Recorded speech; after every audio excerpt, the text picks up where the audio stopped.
Listen only to the still small voice. Today I would like to continue our conversations on Lessons in Truth by H. Emily Cady. Today we discuss the chapter on personality and individuality, Lesson 7. She says, the more you learn to act from the still small voice within you, the stronger and more pronounced will be individuality in you. So she discusses personality and individuality. Personality, she says, applies to the human part of you, the person, the external. It is the outer changeable man or individual, in contradistinction to the real or inner individual. Individuality is the term used to denote the real individual. The more God comes into visibility through a person, the more individualized they become. One's individuality is that part of one that never changes its identity. It is the God self. So this is what we discuss as you have been created in the perfect image of the Creator. One's personality may become like that of others with whom one associates. Individuality never changes. So why would she say one's personality becomes like that of others with whom one associates? Well, fundamentally for this reason. The individual may be looking around, relating to people, environment, circumstance, and information, and forming conclusions about these appearances in a way that forms the personality. Now, this personality may be aligned with the individual true nature or not. If the personality is not from the premise of truth, as we've been discussing, love, happiness, peace, bliss, fulfillment, a harmonious relationship with God, the infinite source of love, happiness, peace, bliss, fulfillment, prosperity, then the individual has been forming a false identity construct, resulting in manifestations of illusions of separation, which play out as inharmonious relationships to environments, people, etc., on what appears as the journey of life. Let's take a vision, for example. An individual commits to a vision. It's an entrepreneurial goal. They have decided that they earn $50,000 a month. What appears is a journey to actualizing or manifesting $50,000 a month. In, on, and as the journey to manifesting that $50,000 a month,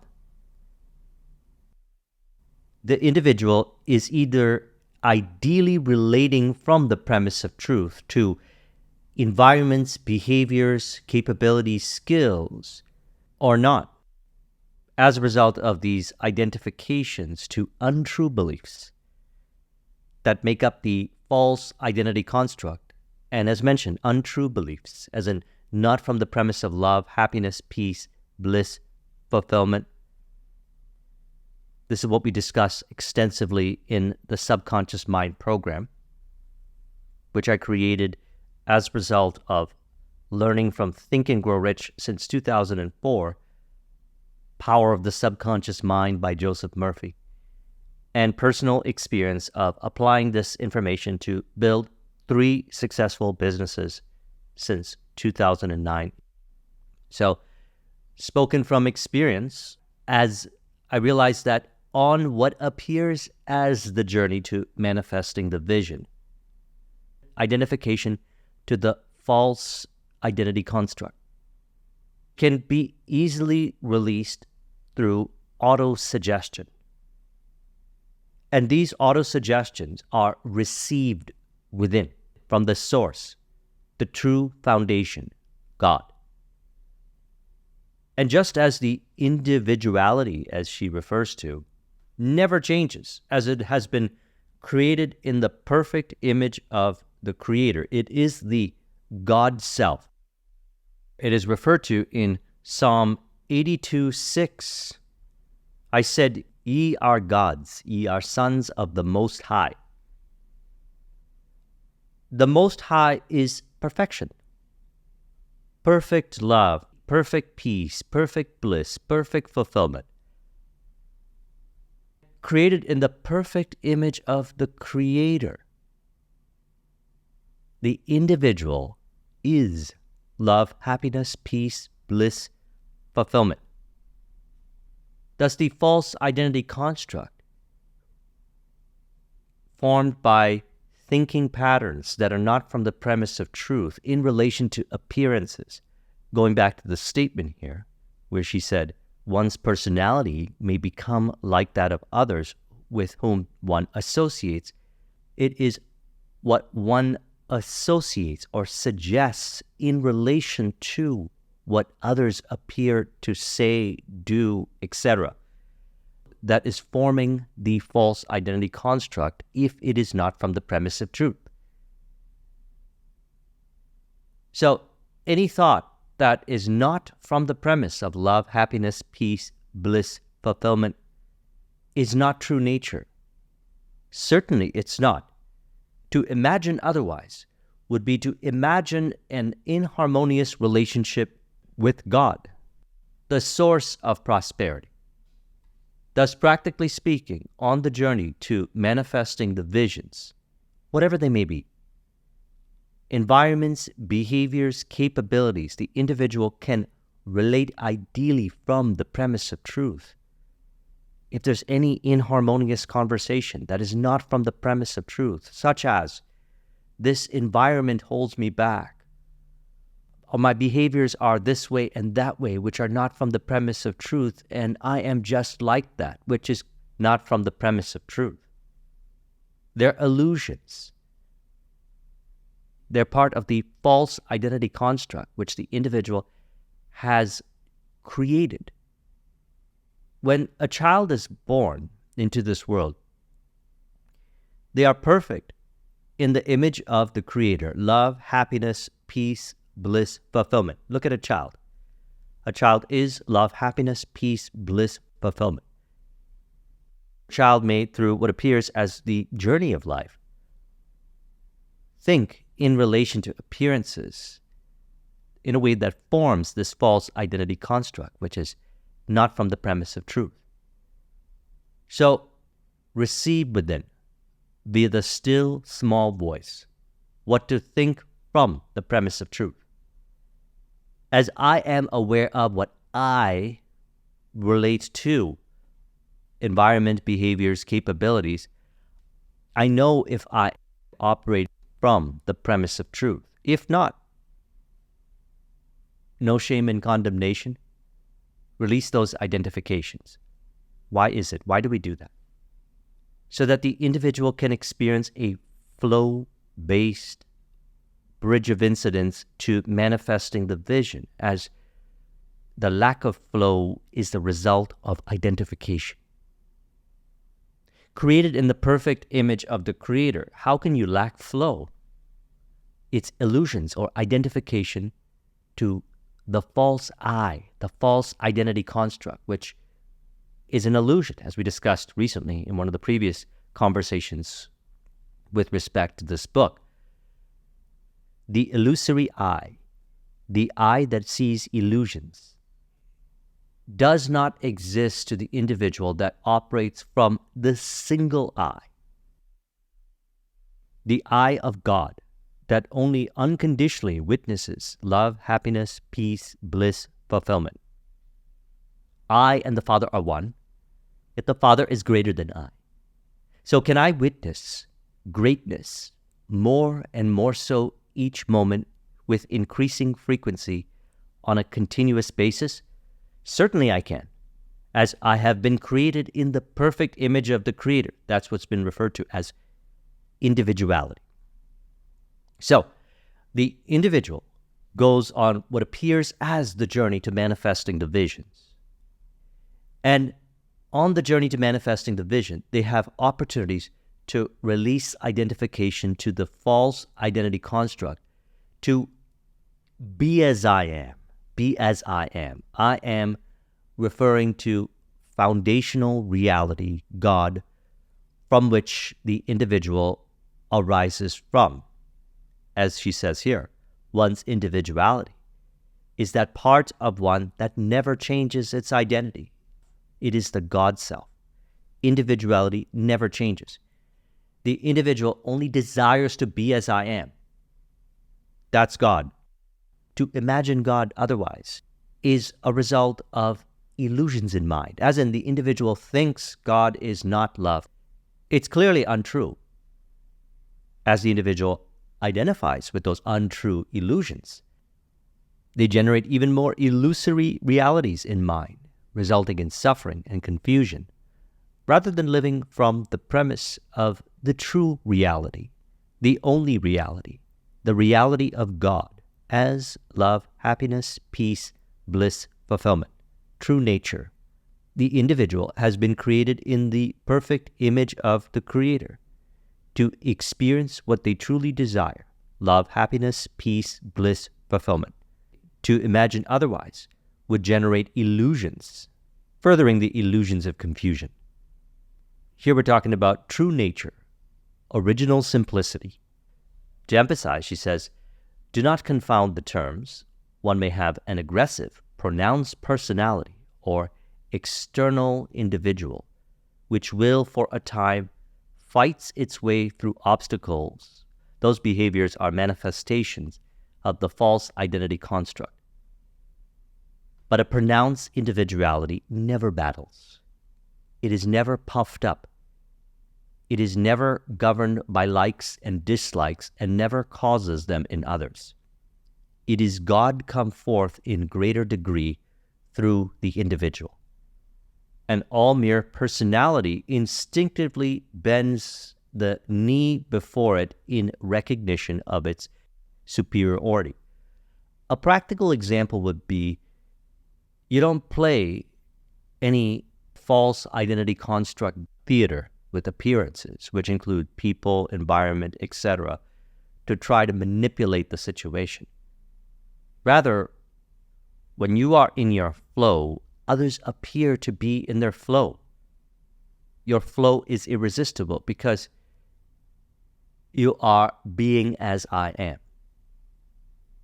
I, the individual, relaxes into knowing that I am, knowing that I and the Father are one, yet the Father is greater than I. And the Father appears more and more so with increasing frequency on a continuous basis as far as the senses perceive, as there is only God. Only God is real. And God is love. God is peace. God is bliss. God is fulfillment. And as I have been created, as you have been, as you and I are no different, created in the perfect image of the Creator, the outer appearances automatically appear to conform to God's will. Romans 12:2. Do not conform to the pattern of this world, but be transformed by the renewing of your mind. Then you'll be able to test and approve what God's will is, His good, pleasing, and perfect will. The perfect will part is related to what the human desires, which is true perfection. Love, happiness, peace, bliss, fulfillment, that's perfection. I have, as I have been created in the perfect image of the Creator. You have been created in the perfect image of the Creator. that's God's will.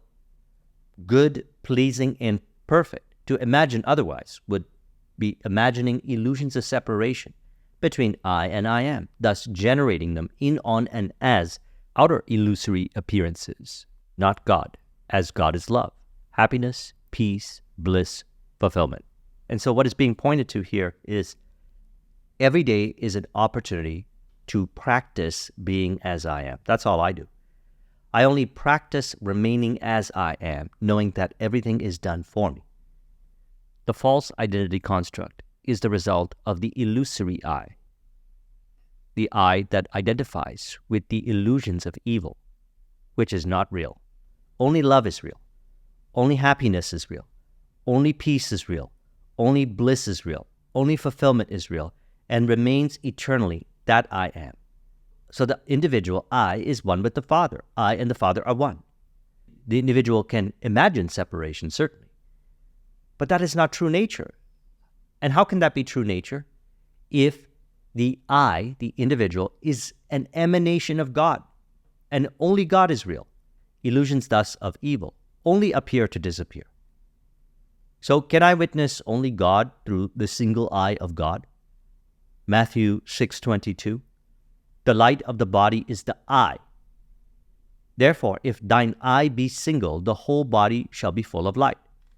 So I modified the Robert Dilts logical levels to put the I on top to articulate the point that I can only truly imagine true nature with the vision, symbols of being as I am, whatever it may be, the symbols of prosperity, the entrepreneurial success, ideal harmonious relationship.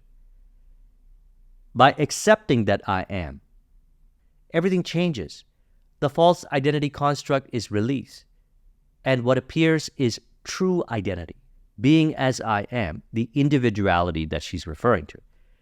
The false identity construct personalities that try to control the appearances or try to, as she says here, have been cultivated in which live pride, fear of criticism, and all manner of selfishness by listening to the voices outside ourselves, which again are illusions if they don't appear to be from the premise of truth.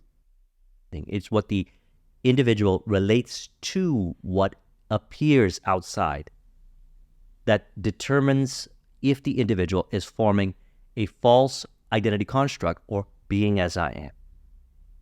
She says, and by being governed by selfish motives instead of by the highest within us. So this is key here. Being governed by selfish motives instead of the highest within us that speaks from the still small voice. So she shared an example of this. She said, then the still small voice mentioned, there is no personality in the universe. There's nothing but God. After a short time spent in vigorously using these words, I seemed to break every fetter. From that day to this, without further effort, I have been as free from any influence of that personality as though it had never existed. If any time the lesser affirmations, or we can say lesser affirmations of truth, fails to free you from the influence of other minds, which again is an illusion, try this more sweeping one.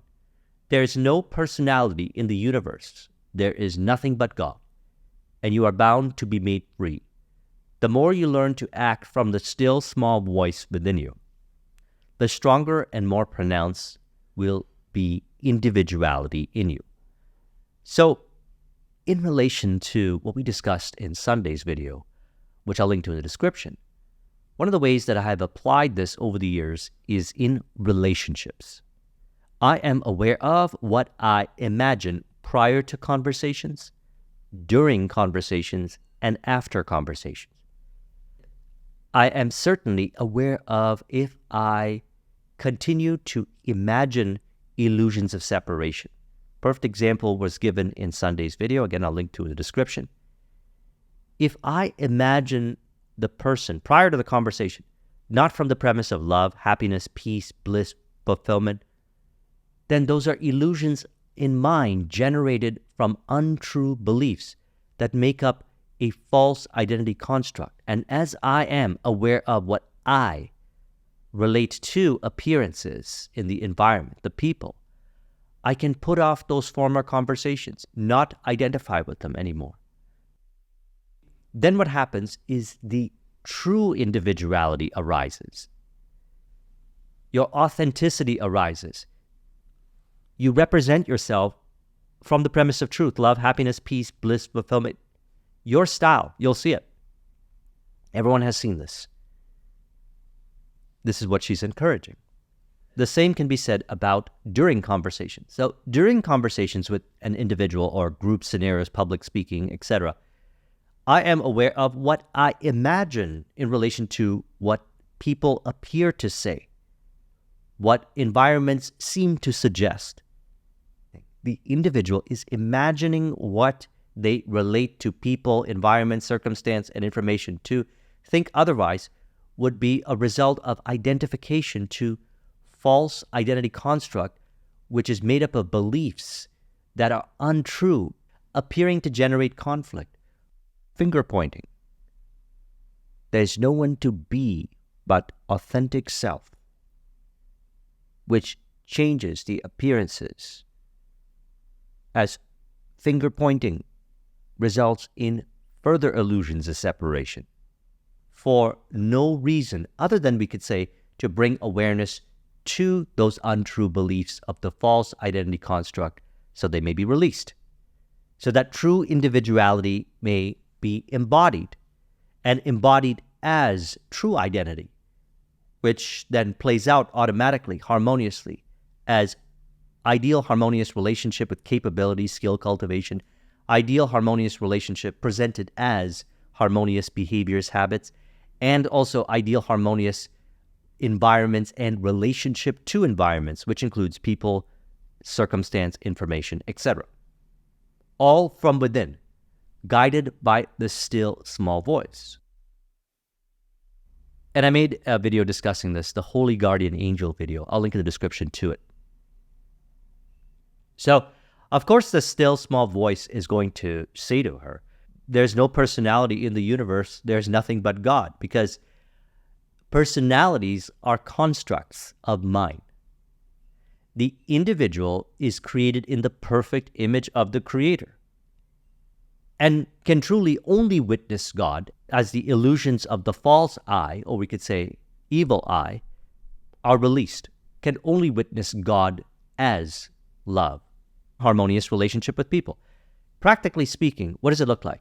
A person jumps on a phone call to have a conversation with a person, could be a sales call, could be a romantic relationship.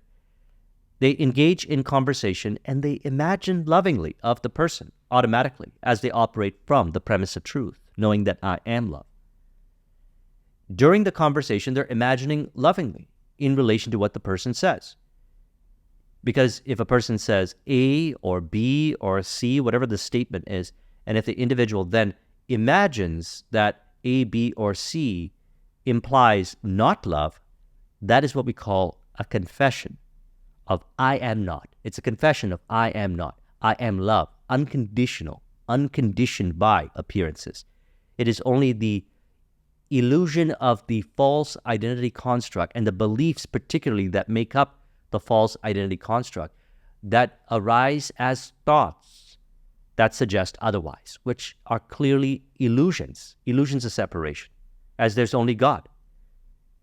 There is no personality in the universe. There is nothing but God.